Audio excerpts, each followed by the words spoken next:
Not the law, but its curse is abrogated by Christ. Now, because the law serves to encourage believers not to bind their consciences with a curse, but to rouse them by its appeals from their lethargy and to punish their imperfection, some seek to express this deliverance from the curse by claiming that for believers the law is abrogated and annulled. Not that it should not continue to demand what is good and holy, but it is no longer to them what it once was. That is, it does not overwhelm their consciences with the horror of death.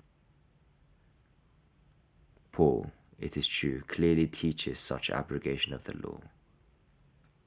Moreover, it would seem that the same was preached by Jesus Christ, who denies that he sought to suppress or destroy the law, which he would not have said if the accusation had not been made. There must have been some pretext which gave rise to the idea.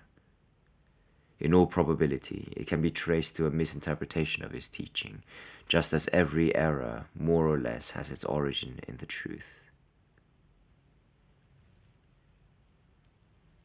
Now, to avoid getting into the same difficulty, we must carefully distinguish between what is abolished in the law and what still remains in force.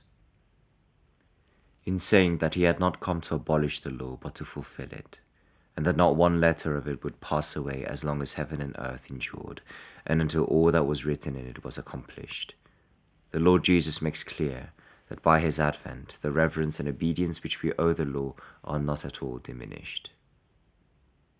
And rightly so, because he came to remedy transgressions of the law. The law's injunctions, then, are in no way infringed by Jesus Christ. It still equips us for every good work by teaching, warning, and chastening us. As for Paul's reference to the curse, that has to do not with the law's obligation to teach, but with its obligation to bind and master consciences. For by nature, the law not only instructs, but strictly requires what it commands. If we fail to do that, and even if we do not succeed to the ultimate degree, it immediately, with terrible deliberation, pronounces a curse upon us.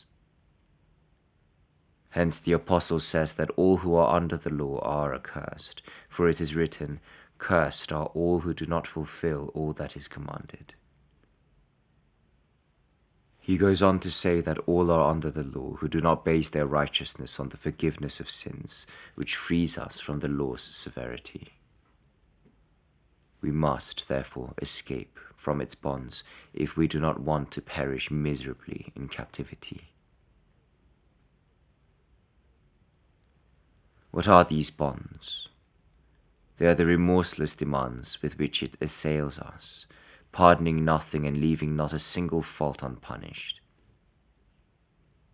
In order to redeem us from this wretched curse, Christ became cursed for us, as it is written, "Cursed is he who hangs on a tree." In the following chapter, Paul declares that Christ became subject to the law, to redeem those who are in bondage to the law. But he also adds, so that we might enjoy the privilege of adoption, that we might be children of God. What does that mean? It means that we should not always be held fast in captivity, which shackles our consciences with the terror of death. Nevertheless, it is always the case that the law's authority being in no way impugned, we must always receive it with the same respect and reverence.